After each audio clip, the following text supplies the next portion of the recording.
Bilyonaryo ang anak ko, pero bakit ako namamalimos ng kaning lamig? Isang sampal ng katotohanan ang humagupit kay Mateo nang makita ang inang si Nanay Rosa na tila basahan sa sarili niyang palasyo. Habang si Clarissa ay nagpapakasasa sa karangyaan, ang matanda ay unti-unting pinapatay sa gutom at pighati. Hanggang kailan mananatiling bulag ang isang anak? Abangan ang isang kwento ng pagtataksil, pagtitiis, at ang matamis na paghihiganti ng pagmamahal. Paano kung ang taong pinagkatiwalaan mo ang siyang dumidemonyo sa iyong ina? Huwag mo nang ipilit ang mabahong basurang yan, Nanay Rosa. Nakakasuka ang amoy, parang katulad mo. Ang mga salitang iyon ay tila isang matalim na balisong na bumaon sa dibdib ni Nanay Rosa. Nakatayo siya sa gilid ng engrandeng hapagkainan, nanginginig ang mga kamay habang hawak ang isang luma at kupas na plastic container. Sa loob nito ay ang mainit-init pang adobo, ang paboritong ulam ni Mateo na maingat niyang niluto mula pa madaling araw. Ang mga daliri ng matanda ay may mga sariwang paltos pa dahil sa pagmamadaling maihanda ang huling hiling ng kanyang anak bago ito lumipad patungong Singapore para sa isang malaking business merger. Ngunit sa harap niya, si Clarissa, ang asawa ni Mateo na tila isang anghel sa gandang ngunit may pusong gawa sa bato, ay diring-diring nakatingin sa kanya. Suot ni Clarissa ang isang mamahaling silk robe na mas mahal pa sa kabuuang ipon ni Nanay Rosa sa buong buhay niya. Gamit ang kanyang mga daliring may mahahaba at pulang-pulang kuko, itinulak ni Clarissa ang kamay ng matanda. Dahilan upang halos matapon ang sarsa ng adobo sa makintab na sahig na gawa sa marmol. Pero, paborito ito ni Mateo, iha. Sabi niya kagabi, nananabik siya sa luto ko. Ang mahinang sagot ni Nanay Rosa, ang boses ay tila isang tuyong dahon na hinahampas ng hangin. Ang kanyang mga mata na malabo na dahil sa katandaan at pagluha ay nakatitig sa sahig. Hindi magawang tignan ng diretso ang kanyang manugang. Favorite? Mateo is a billionaire now, Nanay Rosa. He eats caviar and wagyu beef. Hindi ang mga ganitong pagkaing squatter na punong-puno ng mantika. Ang mapait na bulong ni Clarissa. Sapat lang para marinig ng matanda, ngunit hindi aabot sa pandinig ni Mateo na kasalukuyang pababa ng hagdan habang inaayos ang kanyang mamahaling suit. Nang marinig ang mga yabag ni Mateo, ang mukha ni Clarissa ay biglang nagbago. Ang kaninang mapang-aping tingin ay napalitan ng isang matamis at mapagmahal na ngiti. Mabilis siyang lumapit sa asawa at humalik sa pisngi nito. Love, are you ready? I told the driver to prepare the SUV. Sayang naman, Nanay Rosa cooked something for you, but I told her you might be too full because we had a heavy breakfast. Malamig na sabi ni Clarissa habang nakayakap sa braso ni Mateo. Tumingin si Mateo sa kanyang ina na tila isang rebultong nakatayo sa sulok. Nay, pasensya na ho. Busog na busog pa ako. Iwan niyo na lang muna yan kay Clarissa. Kakainin ko na lang pagbalik ko next week. I have to go. Baka malate ako sa flight. Mabilis ang mga pangyayari. Isang mabilis na halik sa noo ng ina, isang maikling paalam, at ang tunog ng pagsara ng malaking pintuan ng mansyon. Sa isang iglap, tila nawalan ng hangin sa loob ng bahay. Ang katahimikan ay naging mabigat at nakakasuffocate. Naiwan si Nanay Rosa na nakatitig sa pintong pinagsarhan ng kanyang anak. Ang init ng halik ni Mateo sa kanyang noo ay mabilis na naglaho, napalitan ng isang malamig na takot na gumagapang sa kanyang likuran. Nararamdaman niya ang presensya ni Clarissa na dahan-dahang lumalapit sa kanya. Ang bawat hakbang nito sa marmol na sahig ay tila tunog ng isang paparating na hatol. Dahan-dahang lumingon si Nanay Rosa at nakita ang kanyang manugang na nakatayo na ngayon sa harap niya. Wala na ang mapagmahal na asawa. Ang natitira na lamang ay ang malupit na reyna ng mansyong yon. Kinuha ni Clarissa ang plastic container mula sa kamay ng matanda. Hindi ito isang pagtulong, kundi isang pag-agaw. Naglakad si Clarissa patungo sa malaking basurahan sa kusina. Sa harap ng nanlilisik na mga mata ni Nanay Rosa, dahan-dahang binuksan ni Clarissa ang takip at ibinuhos ang lahat ng laman ng adobo sa loob. Ang mga piraso ng karne na maingat na hinimay ng matanda. Ang sarsa na may lasa ng pagmamahal at sakripisyo. Lahat ay humalo sa mga bulok na tira-tirang pagkain at dumi. Wala na ang anak mo, matanda. Wala na ang tanging tagapagtanggol mo. Ang boses ni Clarissa ay malamig pa sa yelo. Bawat salita ay may dalang lason. Lumapit siya ng husto kay Nanay Rosa hanggang sa maramdaman ng matanda ang mainit na hininga nito sa kanyang tenga. Sa bahay na ito, ako ang Diyos. At ang mga paborito mo, ang mga drama mo, itigil mo na yan dahil walang makikinig sa'yo. Isang marahas na tulak ang ginawa ni Clarissa sa balikat ni Nanay Rosa, dahilan upang mapaatras ang matanda at sumandal sa malamig na pader ng kusina. Ang plastic container na wala ng laman ay inihagis ni Clarissa sa paanan ng matanda. Naiwan si Nanay Rosa na nanginginig ang buong katawan. Ang kanyang puso ay tila isang basong kristal na nahulog at nadurog sa libo-libong piraso.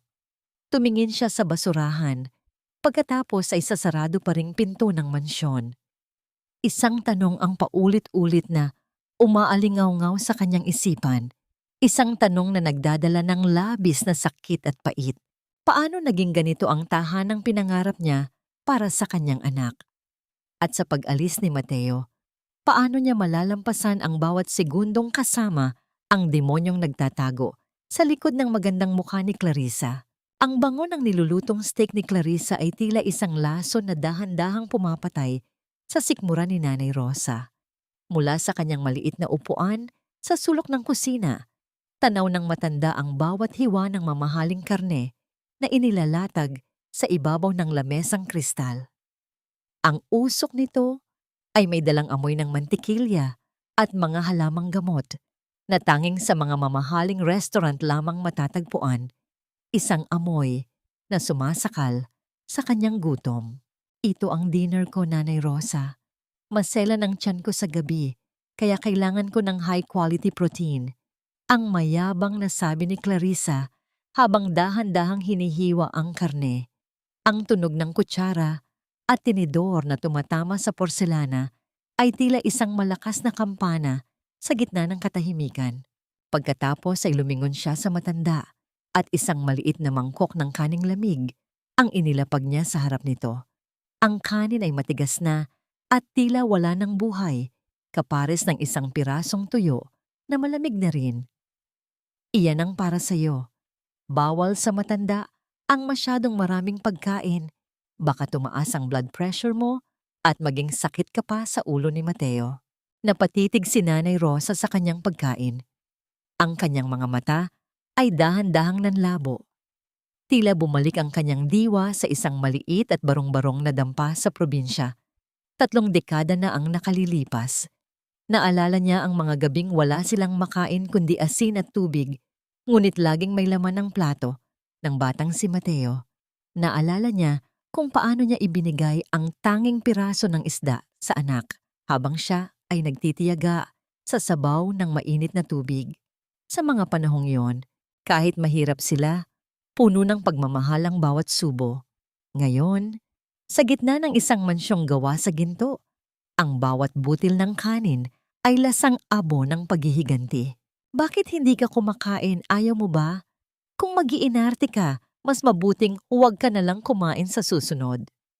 Ang boses ni Clarissa ay tila isang latigo na humahagupit sa kanyang dignidad. Salamat, iha. Kakainin ko na ho.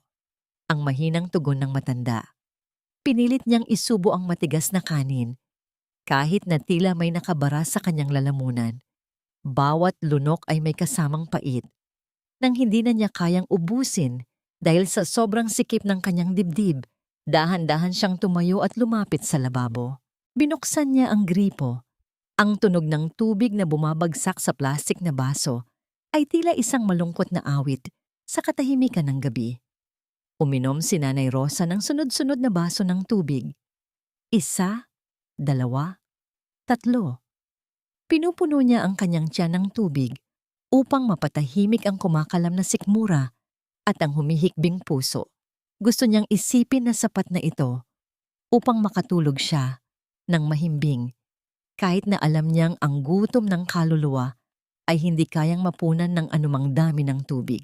Pabalik na sana siya sa kanyang silid nang biglang mag-vibrate ang cellphone ni Clarissa sa ibabaw ng lamesa. Ang pangalan ni Mateo ay kuminang sa screen, nagdadala ng isang kislap ng pag-asa sa mga mata ni Nanay Rosa. "Love! Yes, I'm just finished eating. No, Nanay is fine. She's already sleeping in her room," sabi niya. Pagod daw siya kaya ayaw makipag-usap. Ang boses ni Clarissa ay biglang naging parang musika, malambing at puno ng kasinungalingan. Hindi nakatiis si Nanay Rosa. Ang pangungulila sa anak ay mas matindi pa sa gutom na nararamdaman niya. "Mateo, anak." Ang mahina niyang tawag, habang dahan-dahang lumalapit sa kanyang manugang, ang kanyang kamay ay nanginginig na nakaabot sa direksyon ng telepono. Ngunit bago pa siya makalapit ng husto, mabilis na tumayo si Clarissa. Sa isang iglap, ang kanyang kamay ay marahas na tumakip sa bibig ni Nanay Rosa. Ang mga daliri ni Clarissa ay bumaon sa balat ng matanda. Pinipigilan ang anumang tunog na lalabas. Ang mga mata ni Clarissa ay nanlilisik, puno ng banta at puot. "Oh, is that a sound? That's just the wind, love. Or maybe the neighbors. Don't worry, okay? I love you too. Bye." Nang maibaba ang tawag, marahas na itinulak ni Clarissa ang mukha ng matanda. "Subukan mong mag-ingay ulit at sisiguraduhin kong hindi ka na makakakita ng kahit isang butil ng kanin sa bahay na ito. Gusto mo bang magutom hanggang sa mamatay?" Matanda, naiwan si Nanay Rosa na nakasandal sa pader. Ang kanyang kamay ay nakahawak sa kanyang nasaktang pisngi. Ang tunog ng papalayo na mga hakbang ni Clarissa ay tila isang bilangguang nagsasara.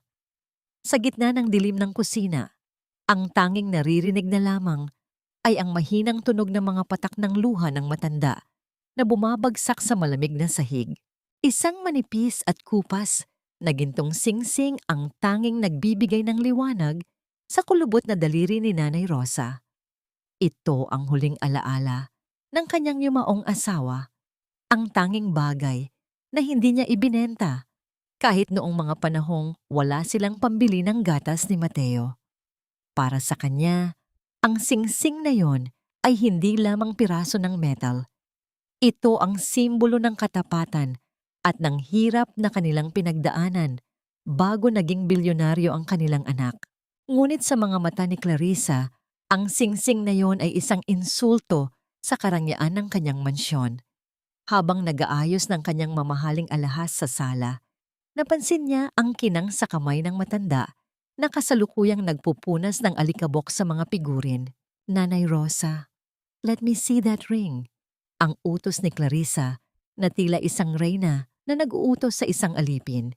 Hindi na niya hinintay na lumapit ang matanda. Siya na mismo ang humablot sa kamay nito. "Ang pangit tignan. Ang dumi na ng daliri mo. Tapos may suot ka pang ganito. It doesn't match the aesthetic of this house. Iha, pakiusap." Ito na lang ang natitira sa akin mula sa tatay ni Mateo. Ang nanginginig na pagsusumamo ni Nanay Rosa. Sinubukan niyang bawiin ang kanyang kamay, ngunit mas lalong hinigpitan ni Clarissa ang pagkakahawak dahilan upang bumaon ang kanyang mga kuko sa balat ng matanda. "You don't need memories. You need to be useful. Masyado itong mahal para sa isang katulad mo na pabigat lang dito. I'll take care of this. Baka ibenta ko pa ito at ibili ng mas maayos na bitamina para sa'yo, though I doubt you deserve it." Ang nakakainggit na tawa ni Clarissa ay umalingaw-ngaw sa malawak na sala. Sa isang marahas na hila, natanggal niya ang singsing mula sa payat na daliri ni Nanay Rosa na nag-iwan ng mapulang marka sa balat nito. Tumakbo si Nanay Rosa palabas ng bahay nang makitang dinala ni Clarissa ang singsing patungo sa veranda. Sa labas, ang langit ay nagsisimula ng magdilim at ang malamig na patak ng ulan ay unti-unting bumabagsak tila nakikiramay sa pighati ng matanda. Iha, maawa ka. Kahit lahat na ng pagkain ay ipagkait mo, huwag lang ang singsing na yan. Iyan na lang ang tanging nag-uugnay sa akin sa alaala ng asawa ko. Sa gitna ng lumalakas na ulan, lumuhod si Nanay Rosa sa basang damuhan. Ang kanyang mga kamay ay nakataas sa pagsusumamo. Ang kanyang duster ay mabilis na nabasa at dumikit sa kanyang nanghihinang katawan. Mula sa itaas ng beranda, nakatitig si Clarissa na may ngiti ng tagumpay. Look at you, Nanay Rosa. Mukha kang basahan na nagmamakaawa para sa isang pirasong basura. Get inside before I lose my patience. Pagkatapos ay tinalikuran niya ang matanda. Dala ang singsing na kayamanan sa puso ni Nanay Rosa, ngunit basura sa mata ng manugang. Pumasok si Nanay Rosa sa kanyang madilim na silid, nanginginig sa ginaw at sa sakit ng loob. Hindi siya nagpalit ng basang damit. Sa halip ay lumuhod siya sa isang sulok, nakaharap sa isang maliit na krus sa pader. Ang kanyang mga bulong ay hinaluan ng hikbi na pilit niyang itinatago sa dilim. Patawad. Patawad, mahal ko. Hindi ko nagawang ingatan ang tanging iniwan mo sa akin. Mateo, anak, patawarin mo ang nanay mo dahil napakahina ko. Ang kanyang boses ay tila isang marupok na sinulid na malapit ng maputol. Sa bawat patak ng ulan sa kanyang bintana, nararamdaman niya ang unti-unting paglaho ng kanyang sarili sa loob ng bahay na yon. Nabalik lamang ang kanyang diwa nang biglang bumukas ang pinto at pumasok si Clarissa. May hawak na isang dokumento. Ang liwanag mula sa hallway ay nagbigay ng isang nakakatakot na anino sa mukha nito. Listen to me, matanda. I heard you crying and praying. If you ever mention that ring to Mateo, or if you tell him anything about how I treat you here, I have these papers ready. Ang boses ni Clarissa ay puno ng banta. Ipinakita niya ang isang brochure ng isang pasilidad para sa mga may karamdaman sa isip. Isang salita mo lang, ipapadala kita sa mental hospital. Sasabihin ko kay Mateo na tuluyan ka nang nawala sa sarili dahil sa katandaan. At alam mo namang mas paniniwalaan niya ako. 'Di ba? Napatitig si Nanay Rosa sa dokumento. Ang kanyang puso ay tila huminto sa pagtibok. Ang takot na malayo sa kanyang anak at mamatay sa isang malamig na institusyon ay mas matindi pa sa anumang gutom na naranasan niya. Nanatili siyang tahimik, ang kanyang mga labi ay nanginginig, habang ang kadiliman ay muling bumalot sa kanyang silid. Ang bawat hakbang ni Nanay Rosa patungo sa likod bahay ay tila isang pakikipaglaban sa sarili niyang mga binti na nanginginig sa matinding panghihina. Ang liwanag ng buwan ay tumatama sa mataas na bakod na bakal, ang mga rehas na naghihiwalay sa mundong puno ng ginto, ngunit walang pag-ibig, at sa labas na mundong puno ng hirap, ngunit may init ng pakikipagkapwa. Hindi na kaya ng panalangin ang kumakalam na sikmura. Ang gutom ay naging isang hayop na dahan-dahang kumakain sa kanyang huling lakas. Sumandal siya sa malamig na bakal, ang kanyang mga mata ay nakatitig sa kalsada sa labas. Doon, sa ilalim ng isang aandap-andap na poste ng ilaw, narinig niya ang pamilyar na tunog ng mga gulong ng isang maliit na kariton. Ang boses na sumunod ay tila isang anghel na umaawit sa gitna ng kanyang impyerno. Mainit na pandesal. Bili na kayo ng mainit na pandesal. Nena. Aling Nena. Ang mahinang tawag ni Nanay Rosa. Ang kanyang boses ay halos hindi lumabas sa kanyang tuyong lalamunan. Pilit niyang ipinasok ang kanyang payat na braso sa pagitan ng mga rehas ng gate, kumakaway ng mahina sa aninong papalapit. Tumigil ang kariton. Isang babaeng may katabaan, suot ang isang kupas na duster at may bimpo sa balikat. Ang dahan-dahang lumapit sa bakod. Nanlaki ang mga mata ni Aling Nena nang makilala ang mukhang nasa likod ng mga rehas. Diyos ko, Nanay Rosa, kayo ba yan? Ang gulat sa boses ni Aling Nena ay may halong pait. Bakit hit? Bakit tila kayo ay naging butot balat? Akala ko ba ay reyna na kayo dito sa loob ng mansyon ni Mateo? Hindi nagawa ni Nanay Rosa na sumagot ng maayos. Ang hiya ay unti-unting nilamon ng matinding pangangailangan.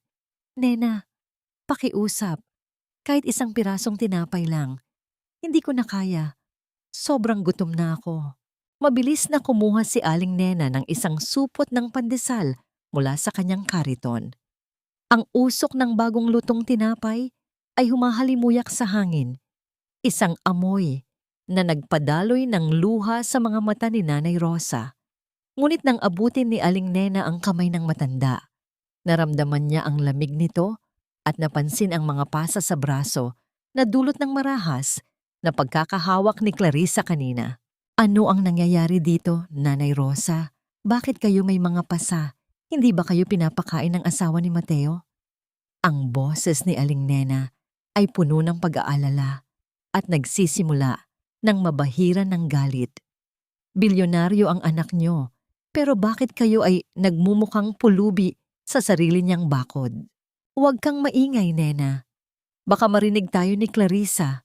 Ang pabulong na pakiusap ni Nanay Rosa habang mabilis na kumukuha ng isang pandesal at isinusubo ito ng buong katuwaan. Ang tamis at anghang ng tinapay ay tila isang milagro sa kanyang dila. Ayaw kong mag-alala si Mateo. Hayaan mo na. Baka pagod lang si Clarissa kaya siya mainit ang ulo.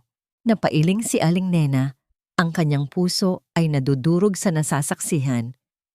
Nanay Rosa, hindi ito pagod. Ito ay kawalan ng puso. Huwag kayong mag-alala. Gabi-gabi akong dadaan dito. Hindi ko hahayaang mamatay kayo sa gutom habang ang mga pader ng bahay na ito ay nababalot ng pera. Sa sandaling iyon, isang pakiramdam ng init ang dumaoy sa puso ni Nanay Rosa. Sa gitna ng kanyang pag-iisa, nakahanap siya ng isang kakampi sa taong hindi niya inaasahan. Ngunit ang sandali ng kaginhawaan ay agad na naputol nang marinig niya ang tunog ng isang bintanang bumubukas sa ikalawang palapag ng mansyon. Mabilis na lumingon si Nanay Rosa. Ang liwanag mula sa master bedroom ay naglantad sa isang figura na nakatayo sa veranda. Ang mahabang buhok ni Clarissa ay humahampas sa hangin at ang kanyang mga mata ay tila dalawang nagbabagang uling na nakatingin sa direksyon ng gate. Ang kanyang anino ay tila isang malaking ibon na nakahandang sumagpang sa kanyang biktima. Nena, umalis ka na. Pakiusap, umalis ka na.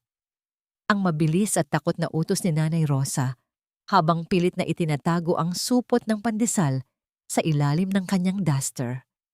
Mabilis na itinulak ni Aling Nena ang kanyang kariton paalis. Ngunit bago siya tuluyang maglaho sa dilim, lumingon siya at bumulong sa hangin. Isang pangakong magdadala ng bagyo sa hinaharap. Naiwan si Nanay Rosa na nakatalikod sa gate, nanginginig, habang nararamdaman ang mga mata ni Clarissa na nakatitig sa kanyang likuran. Alam niyang ang bawat subo ng tinapay na kanyang ginawa ay may katumbas na parusa. Ngunit sa gabing iyon, ang lasa ng pandesal ay mas matamis kaysa sa takot na kanyang nararamdaman. Ang liwanag mula sa screen ng laptop ay tila isang malupit na salamin na naglalantad sa dalawang magkaibang mundo sa loob ng iisang silid. Sa kabilang dako ng linya, sa isang marangyang hotel sa Singapore, makikita ang pagod ngunit masayang mukha ni Mateo. Sa panig naman ng mansyon, nakaupo si Nanay Rosa sa isang matigas na upuan habang si Clarissa ay nakatayo sa kanyang likuran. Ang mga kamay ay dahan-dahang nakapatong sa balikat ng matanda na tila isang mapagmahal na anghel. Love! Look, gising pa si Nanay. Hinihintay ka talaga niyang tumawag. Ang masiglang bati ni Clarissa. Ang kanyang boses ay puno ng tamis na tila pulot. Nay, kamusta ho kayo? Pasensya na. At ngayon lang ako nakatawag. Sunod-sunod kasi ang mga meeting dito. Ang sabi ni Mateo. Ang kanyang mga mata ay nagniningning sa tuwa nang makita ang ina. Kumain na ba kayo? Mukhang masarap ang hinanda ni Clarissa para sa inyo, ah? Sinubukan ni Nanay Rosa na bumuka ang bibig, ngunit bago pa siya makapagsalita, naramdaman niya ang matitulis na kuko ni Clarissa na bumaon sa kanyang balikat, sa mismong bahagi kung saan may pasa siya mula kagabi. Ang sakit ay tila kuryenteng gumagapang sa kanyang buong katawan, ngunit pinilit niyang huwag dumaing. Oo, anak, busog na busog ako. Napakasarap ng soup na niluto ni Clarissa. Ang nanginginig na pagsisinungaling ni Nanay Rosa. Ang bawat salita ay tila isang tinik na bumabara sa kanyang lalamunan. Sa katotohanan, ang huling kinain niya ay ang piraso ng pandesal na ibinigay ni Aling Nena at ang kanyang sikmura ay kasalukuyang humihikbi sa gutom. Kumuha si Clarissa ng isang kutsara ng sopas mula sa mangkok na nasa lamesa. Isang mangkok na inihanda lamang para sa palabas na ito. Dahan-dahan niyang itinapat ang kutsara sa labi ni Nanay Rosa sa harap ng kamera. Open your mouth, Nanay. Sabi ko sa'yo, kailangan mong ubusin ito para lumakas ka. Napilitang uminom si Nanay Rosa. Kahit na ang mainit na sabaw ay tila nagpapaalala sa kanya ng lahat ng panlalait na tinanggap niya kanina. Sa ilalim ng lamesa kung saan hindi nakikita ng kamera, ang kabilang kamay ni Clarissa ay mahigpit na nakakurot sa hita ng matanda, isang babala na huwag gagawa ng anumang maling galaw.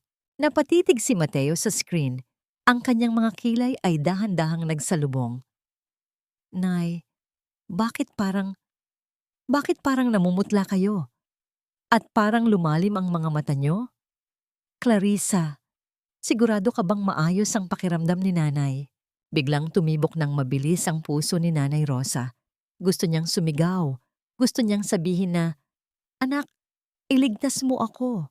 Nagugutom ako. Sinasaktan ako ng asawa mo.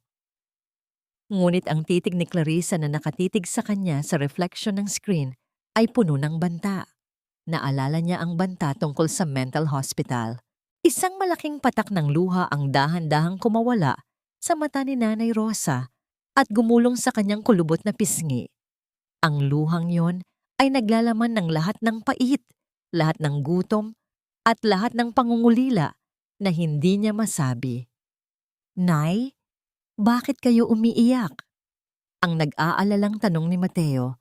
Ang kanyang mukha sa screen ay napalitan ng takot.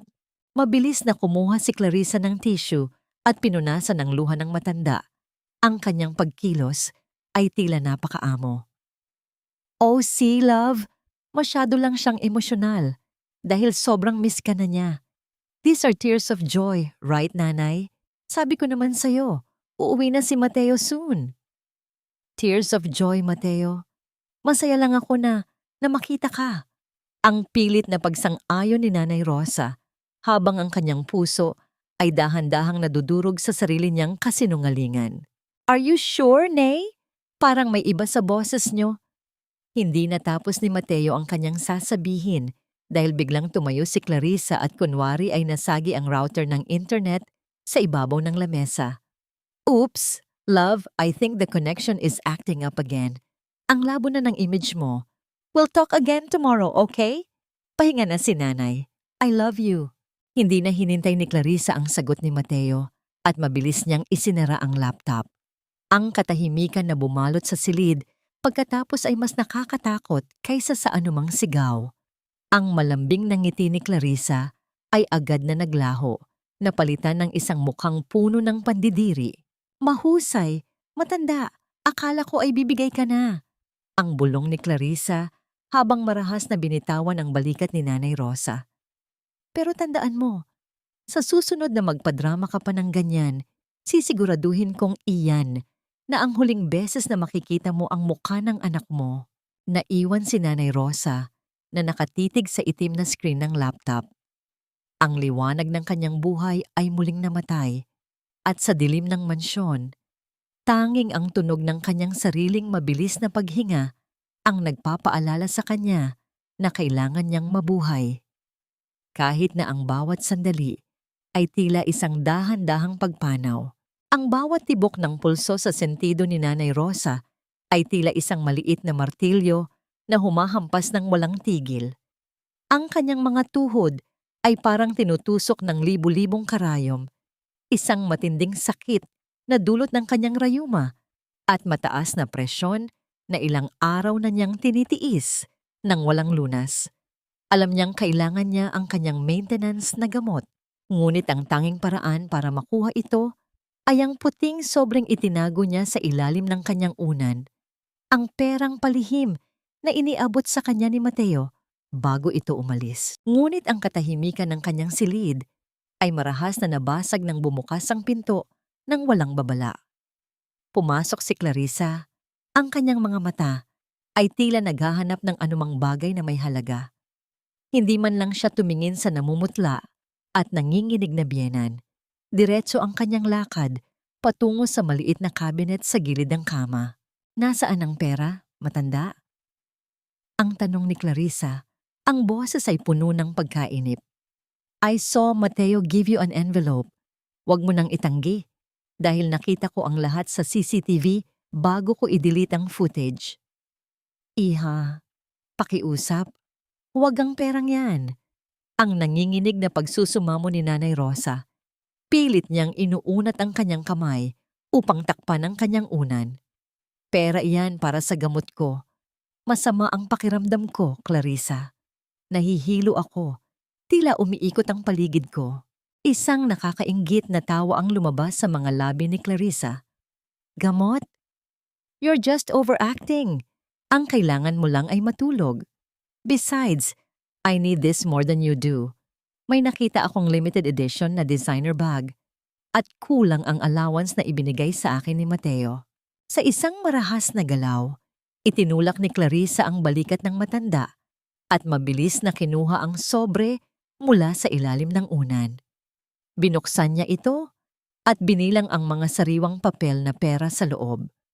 Ang kanyang mga mata ay kuminang sa kasakiman. Tila wala siyang pakialam sa buhay na unti-unting nanghihina sa kanyang harap. 10,000 pesos. This will be a good addition to my shopping funds, ang sabi ni Clarissa habang isinisiksik ang pera sa kanyang bulsa. Tinalikuran niya si Nanay Rosa na tila ba ito ay isang basurang hindi karapat-dapat tignan. Magpahinga ka na lang dyan. Huwag kang mag-alala. Sasabihin ko kay Mateo na binili kita ng pinakamahal na gamot pero hindi mo iniinom. Umalis si Clarissa. Ang tunog ng kanyang mga heels na tumatama sa sahig ay tila isang mapang-asar na ritmo na unti-unting naglalaho sa hallway. Naririnig pa ni Nanay Rosa ang masayang pag-uusap ni Clarissa sa telepono.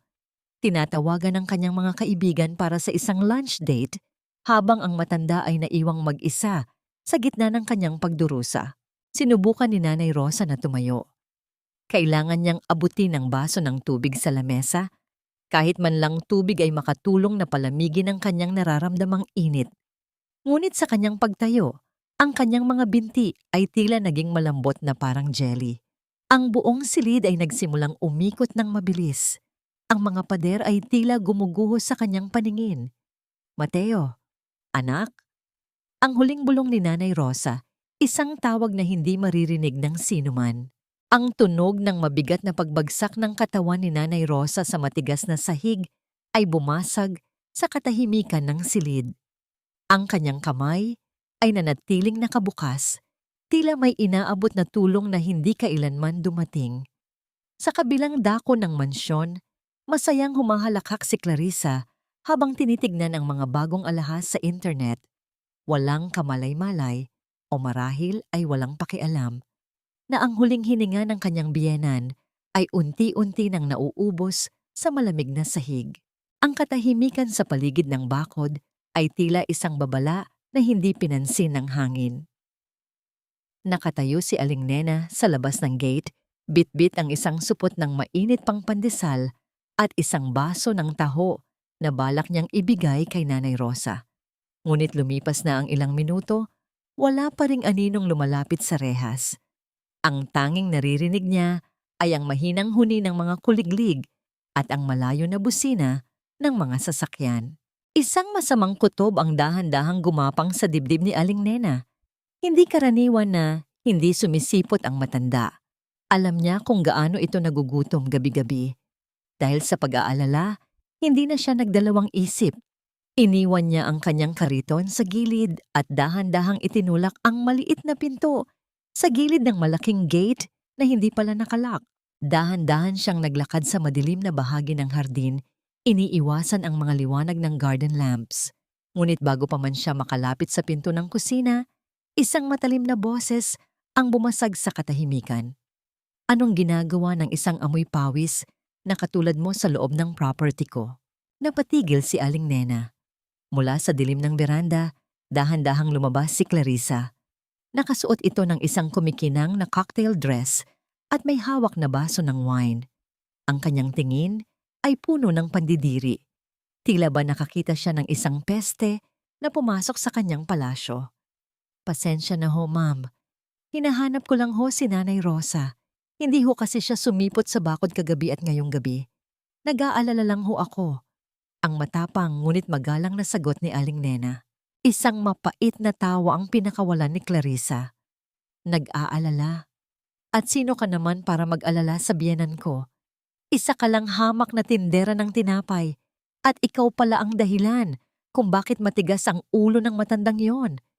Ikaw ang nagpapakain sa kanya ng mga basurang tinapay mo. Hindi basura ang tinapay ko, ma'am. Pero ang pagtrato nyo sa biyenan nyo, iyon ang masahol pa sa basura. Ang sagot ni Aling Nena, ang kanyang boses ay nanginginig na sa galit. Hindi na niya napigilan ang kanyang sarili. Bilyonaryo ang anak niya, pero bakit kailangang sa akin pa siya humingi ng makakain? Nasaan si Nanay Rosa? Gusto ko siyang makita. Mabilis na bumaba si Clarissa mula sa veranda. Ang tunog ng kanyang mga heels sa semento ay tila mabilis na tibok ng isang nagagalit na puso. Dinuro niya si Aling Nena. Ang kanyang mukha ay punong-puno ng puot. Wala kang karapatang diktahan ako sa sarili kong bahay. Umalis ka rito bago ko tawagin ang mga pulis at ipakulong ka sa salang trespassing. Ang matandang yon ay natutulog at wala siyang pakialam sa isang katulad mo. Hindi ako aalis hanggang hindi ko siya nakikita. Ang sigaw ni Aling Nena. Alam kong may masama kayong ginagawa sa kanya. Nakita ko ang mga pasa sa braso niya. Nakita ko kung paano siya manginig sa takot. Ang kapal ng mukha mo. Sa sobrang galit, itinaas ni Clarissa ang kanyang kamay upang sampalin si Aling Nena. Ngunit mabilis na nasalo ng tindera ang braso ng mapang-aping manugang. Kahit bilyonaryo ang asawa mo, Clarissa, mas malansa pa ang budhi mo sa bulok na isda. Ang matikas na sabi ni Aling Nena habang marahas na binitawan ang kamay nito. Ngunit sa gitna ng kanilang pagtatalo, isang mahinang tunog ang narinig mula sa bukas na bintana ng silid ni Nanay Rosa sa itaas. Isang tunog ng basong nabasag at isang mahinang ungol ng paghihirap. Napatigil ang dalawa. Ang mukha ni Clarissa ay biglang namutla.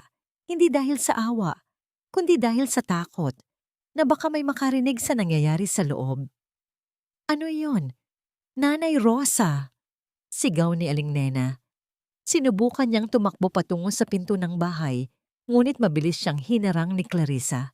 Guard! Guard! May magnanakaw dito! Paalisin ang babaeng ito. Ang malakas na sigaw ni Clarissa, tinatawag ang mga security ng subdivision. Habang pilit na kinakaladkad si Aling Nena, palabas ng mga dumarating na gwardiya, ang kanyang mga mata ay nanatiling nakatitig sa bintana ni Nanay Rosa. Alam niyang nasa panganib ang matanda. Alam niyang bawat segundo ay mahalaga. Sa kanyang huling sulyap bago tuluyang mailabas sa gate, nakita niya ang isang anino sa bintana. Isang aninong dahan-dahang bumabagsak. Clarissa, tandaan mo ito. Ang huling sigaw ni Aling Nena na umalingaw-ngaw sa buong kalsada. Ang langit ay walang telon. Darating ang araw na pagbabayaran mo ang lahat ng ito. Ang bawat hakbang ni Mateo sa madilim na pasilyo ng kanyang sariling mansyon ay tila paglakad sa loob ng isang libingan na siya mismo ang nagpatayo. Hindi niya ipinaalam ang kanyang maagang pagdating.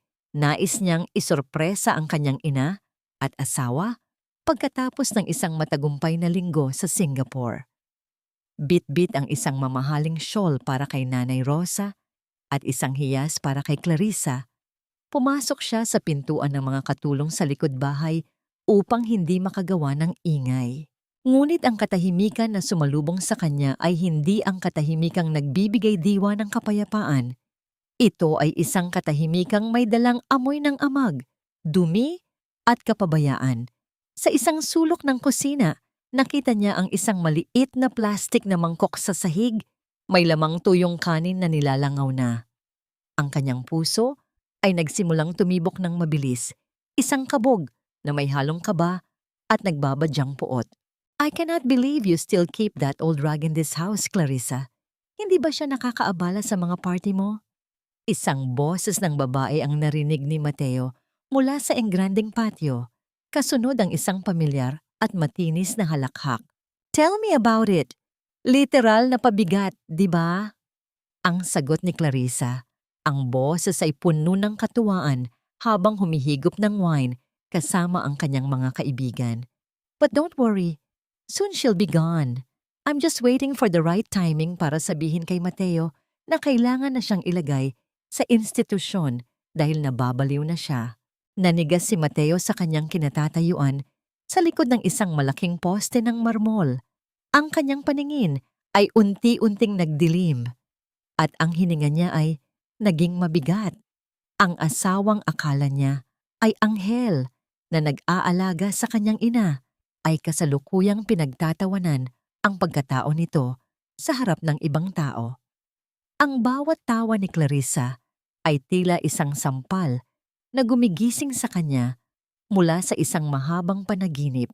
Sa sandaling iyon, isang anino ang dahan-dahang lumabas mula sa madilim na pasilyo patungo sa patio. Si Nanay Rosa yon, ngunit hindi ito ang inang iniwan niya 1 linggo lang ang nakalipas.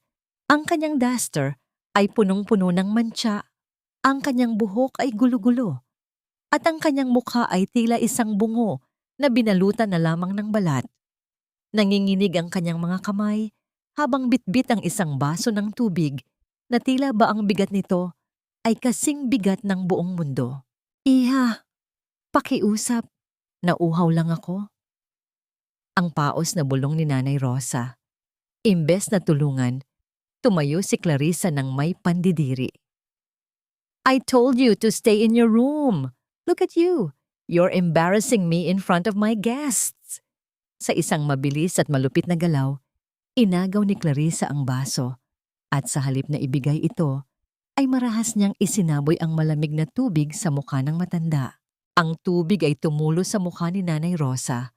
Humahalo sa mga luhang hindi na niya napigilan. Walang nagawa ang matanda, kundi ang mapayuko, nanginginig sa ginaw at sa matinding kahihiyan, habang ang mga kaibigan ni Clarissa ay nagbubulungan at tumatawa ng mahina. Sa likod ng poste, ang mga kamao ni Mateo ay nakakuyom hanggang sa mamuti ang kanyang mga buko-buko. Ang kanyang buong katawan ay nanginginig sa isang puot na hindi niya kailanman naramdaman. Gusto niyang sumigaw, gusto niyang wasakin ang lahat, ngunit may isang bahagi ng kanyang isip ang nagsasabing kailangan niyang makita ang lahat. Kailangan niyang malaman kung gaano kalalim ang naging kataksilan ng babaeng pinagkatiwalaan niya ng buhay ng kanyang ina. Nanatili si Mateo sa dilim, isang tahimik na saksi sa sarili niyang bangungot.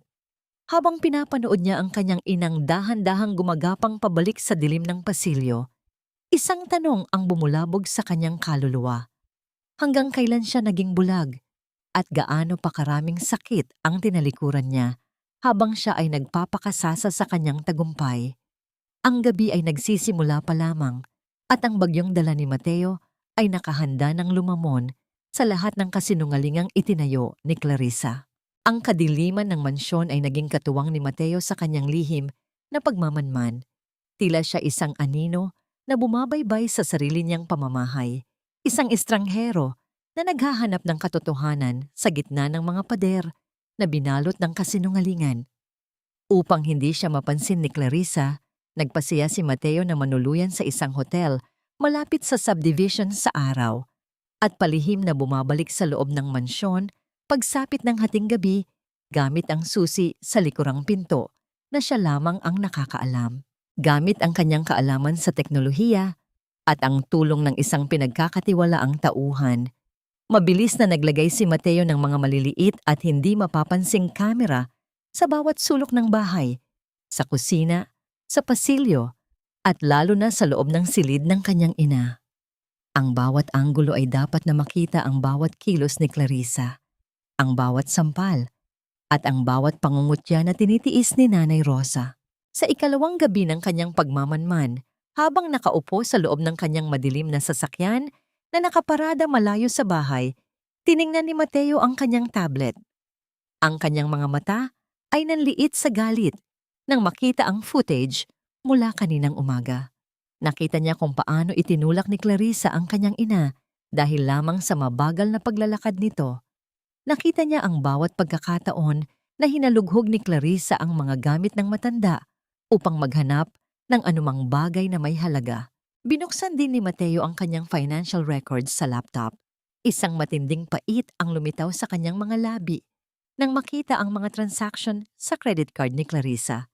Ang perang inilaan niya para sa maintenance na gamot ni Nanay Rosa, ang 10,000 piso na ipinangako ni Clarissa na ibibili ng mga bitamina, ay lumabas na ginastos sa isang designer scarf sa isang mamahaling mall. Walang gamot na binili, walang pag-aalaga na nangyari. Ang bawat sentimo na dapat ay para sa buhay ng kanyang ina ay naging dekorasyon lamang sa katawan ng isang babaeng walang budhi. 2:00 na ng madaling araw nang muling pumasok si Mateo sa loob ng mansyon. Tahimik ang lahat. Ang tanging naririnig ay ang mahinang ugong ng aircon sa malawak na sala. Dahan-dahan siyang pumasok sa silid ng kanyang ina. Ang amoy ng kwarto ay malayo sa amoy ng karangyaan. Ito ay amoy ng lungkot at kapabayaan. Nakita ni Mateo si Nanay Rosa na natutulog sa ibabaw ng isang manipis na kumot. Ang kanyang ina ay nakabaluktot, tila pilit na pinagkakasya ang sarili sa gitna ng lamig. Lumapit si Mateo at dahan-dahang hinawakan ang kamay ng ina. Ang balat nito ay tuyot at malamig, malayo sa mainit na kamay na laging humahaplos sa kanya noong bata pa siya. Isang tahimik na luha ang pumatak mula sa mata ni Mateo. Isang luha ng pagsisisi dahil naging bulag siya sa loob ng mahabang panahon. Habang inaayos niya ang kumot ng ina, naramdaman ng kanyang kamay ang isang matigas na bagay sa ilalim ng binti ng matanda. Dahan-dahan niya itong hinugot mula sa ilalim ng kutsyon. Ito ay isang lumang notebook. Ang mga pahina ay madilaw na at ang cover ay punong-puno ng mga mantsa ng luha. Dinala ni Mateo ang notebook sa ilalim ng mahinang liwanag ng kanyang cellphone. Sa bawat pahina, may mga sulat kamay na nanginginig, mga salitang tila isinulat sa gitna ng matinding takot at pangungulila. Ang bawat petsa ay may kalakip na kwento ng gutom, ng panlalait at ng mga panalangin para sa kanyang kaligtasan. Napatigil si Mateo sa huling pahina na may sulat. Ang petsa ay kahapon lamang. Ang mga salitang nakasulat doon ay tila isang huling hiling na nagpadurog ng tuluyan sa kanyang puso. Mateo anak, kung mababasa mo ito, huwag kang magagalit kay Clarissa. Baka pagod lang siya. Sana ay masaya ka sa Singapore. Huwag mo akong alalahanin. Busog na busog ang nanay dito. Isang hikbi na pilit na pinigilan ni Mateo ang kumawala sa kanyang dibdib. Ang notebook na yon ay hindi lamang listahan ng mga pangyayari. Ito ay ang huling piraso ng dignidad na pinilit na itago ng kanyang ina upang hindi siya mabigatan. Ang katotohanan ay nasa kanyang mga kamay na at ang poot na nararamdaman ni Mateo ay wala ng paglalagyan. Lumingon si Mateo sa pinto ng silid. Ang kanyang mga mata ay nag-aapoy sa isang desisyong wala nang balikan. Ang oras ng pagmamanman ay tapos na. Ngayon, ang bilyonaryong si Mateo Alcantara ay handa na para sa isang paghihiganti na hindi kailanman malilimutan ni Clarissa. Ang gabi ay tila bumabagal habang si Mateo ay nakaupo sa sahig ng madilim na silid. Ang tanging liwanag ay mula sa malamlam na screen ng kanyang cellphone. Sa kanyang mga kamay Ang lumang notebook ay tila isang nagbabagang uling na nagbibigay ng hapdi sa kanyang balat. Ang bawat pahina ay may dalang amoy ng luma at tuyong luha, isang amoy na sumasakal sa kanyang hininga. Dahan-dahan niyang binuklat ang unang bahagi, kung saan ang panulat ni Nanay Rosa ay malinaw pa at puno ng pag-asa. Enero 15. Lipat bahay na kami ni Mateo at Clarissa sa bagong mansyon. Napakalaki ng bahay, anak. Sabi ni Clarissa, may sarili akong garden para sa mga tanim kong gulay. Masaya ako dahil magkakasama na tayo. Gusto ko lang ay maging maayos ang pagsasama ninyong mag-asawa. Napapikit si Mateo. Naalala niya ang araw na yon. Ang saya sa mukha ng kanyang ina nang ipakita niya ang bahay. Ngunit habang nagpapatuloy ang mga pahina, ang sulat ay unti-unting naging nanginginig. Tila ba ang may-ari ng kamay ay dahan-dahang nauubusan ng lakas at tapang. Marso 20. Hindi ko alam kung bakit galit si Clarissa sa akin ngayon. Sabi niya, masyado raw akong maingay maglakad at nakakaistorbo sa pagtulog niya. Inilipat niya ako dito sa attic. Mainit dito, Mateo, at malayo sa banyo. Pero ayos lang. Ayokong makaabala sa inyong dalawa. Ang mahalaga, nakikita kitang masaya kapag umuuwi ka. Ang puso ni Mateo ay tila pinipiga ng isang malakas na kamay. Ang garden na ipinangako niya sa ina ay naging isang madilim na attic na tanging ang mga alikabok ang naging kasama. Inilipat niya ang pahina sa isang petsa kung kailan siya ay nasa labas ng bansa para sa isang business trip. Hunyo Dice. Mateo, anak, 3 araw na akong hindi pinapakain ng maayos. Sabi ni Clarissa, kailangang magtipid dahil malaki raw ang nagagastos mo sa akin. Ang sakit ng tiyan ko, anak. Uminom na lang ako ng maraming tubig para makatulog. Napanaginipan kita. Maliit ka pa raw at sinusubuan kita ng lugaw. Sana ay busog ka dyan sa Singapore. Isang tahimik na hikbi ang kumawala sa bibig ni Mateo. Ang imahe ng kanyang ina na umiinom ng tubig para lamang pawi ng gutom habang siya ay kumakain sa mga 5-star hotel ay tila isang lason na dumadaloy sa kanyang mga ugat. Ang bawat salita ay isang hatol ng kamatayan sa kanyang pagiging anak. Ngunit ang pinakamasakit na bahagi ay ang entry tungkol sa nawawalang singsing. Agosto 24. Wala na ang singsing ng tatay mo, Mateo. Kinuha ni Clarissa. Sabi niya, wala akong karapatang magsuot ng ginto sa bahay na ito. Umiyak ako, anak. Hindi dahil sa ginto, kundi dahil iyon na lang ang huling hawak ko mula sa tatay mo. Patawarin mo ang nanay. Hindi ko nagawang ingatan ang alaala ng tatay mo. Pakiusap. Huwag mo siyang pagalitan. Mahal mo si Clarissa.